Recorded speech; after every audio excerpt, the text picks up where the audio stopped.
CNN. Portanto, o Banco Central eleva o juro básico da economia para 15%. A decisão foi unânime.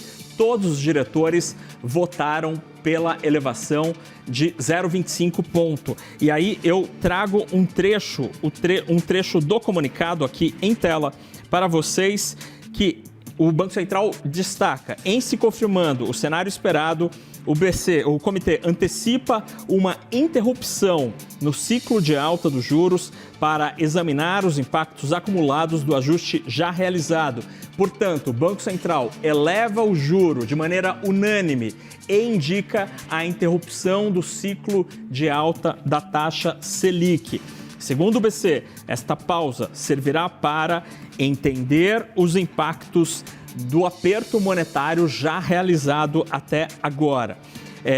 E aí o Banco Central continua neste trecho. E a partir daí, então, passarão a avaliar se o nível corrente da taxa de juros, considerando a sua manutenção por um período bastante prolongado, é suficiente para assegurar a convergência da inflação à meta. O comitê enfatiza que seguirá vigilante, que os passos futuros da política monetária poderão ser ajustados e que não hesitará em prosseguir no ciclo de ajuste caso julgue apropriado. Então, o Banco Central elevando o juro de maneira unânime para 15%, indicando que a partir de agora não haverá mais aperto monetário e que este período de pausa será bastante prolongado. Bastante prolongado é o termo usado pelo Comitê de Política Monetária para tratar deste momento, deste novo momento de política monetária em que o Brasil entra a partir de agora com a taxa Selic em 15% ao ano. É um patamar bastante restritivo e que, mesmo assim, não conseguiu levar a inflação à meta. Pelo menos a inflação corrente, que continua girando fora da meta, fora da margem de tolerância da meta, que é de 3%, com o teto em 4,5%. Mesmo com este patamar bastante contracionista e com o ciclo de alta do juro que a gente observou ao longo das últimas reuniões, o IPCA insiste em girar acima do patamar perseguido pelo Banco Central. Vamos ler juntos aqui outros trechos do comunicado. O Banco Central diz aqui que decidiu elevar o juro para 15% e entende que esta decisão é compatível com a estratégia de convergência da inflação para o redor da meta. Olha que interessante. Ao longo do horizonte relevante, sem prejuízo de seu objetivo fundamental de assegurar a estabilidade de preços. Esta decisão também implica na suavização das flutuações do nível de atividade e fomento do pleno emprego. A gente continua aqui. Olha, o comunicado no parágrafo anterior é meio esquisito. Você pode se perguntar, poxa, por que estão lendo de trás para frente? É que o penúltimo parágrafo dos comunicados do Banco Central, das decisões, é o trecho mais importante, que é onde ele diz qual será o próximo passo. Por isso que eu fui setorista do Banco Central por muito tempo, eu leio os comunicados de baixo para cima. É meio esquisito, mas ajuda a entender o que o Banco Central decidiu, o que ele fará, e depois você vai entendendo os argumentos. Então, neste trecho aqui, o Banco Central diz que segue acompanhando com atenção os desenvolvimentos da política fiscal e como eles impactam a política monetária e os ativos financeiros. Diz o Banco Central, o cenário segue sendo marcado por expectativas desancoradas, projeções de inflação elevadas, resiliência na atividade econômica e pressões no mercado de trabalho.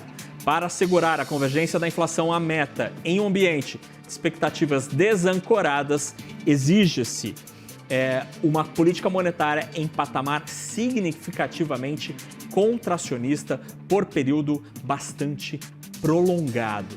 Então, é o Banco Central aqui repetindo este tom de que, olha lá, o juro está alto e vai continuar assim por um tempo longo. Continuando aqui, vamos ver se, olha, o Banco Central volta, aqui é o trecho onde o Banco Central faz o balanço de riscos e ele avalia que os riscos para a inflação, tanto de alta quanto de baixa, seguem mais elevados que o usual. Entre os riscos de alta, destacam-se. Primeiro, desancoragem das expectativas por um período mais prolongado. Segundo, uma maior resiliência na inflação de serviços do que a projetada em função de um hiato do produto mais positivo. E terceiro, uma conjunção de políticas econômicas externa e interna que tem um impacto inflacionário maior que o esperado, por exemplo, via taxa de câmbio depreciada. Entre os riscos de baixa também são três. Eventual desaceleração da economia doméstica mais acentuada que o projetado. 2, desaceleração global mais pronunciada, decorrente do choque de comércio e maior incerteza, né? Tudo isso por causa das políticas comerciais dos Estados Unidos. E 3, uma redução nos preços das commodities e seu impacto desinflacionário. Este é o comunicado do Banco Central, a gente vai continuar analisando ele, mas a mensagem principal é essa. O Banco Central elevou o juro em 0,25 ponto percentual para 15% ao ano.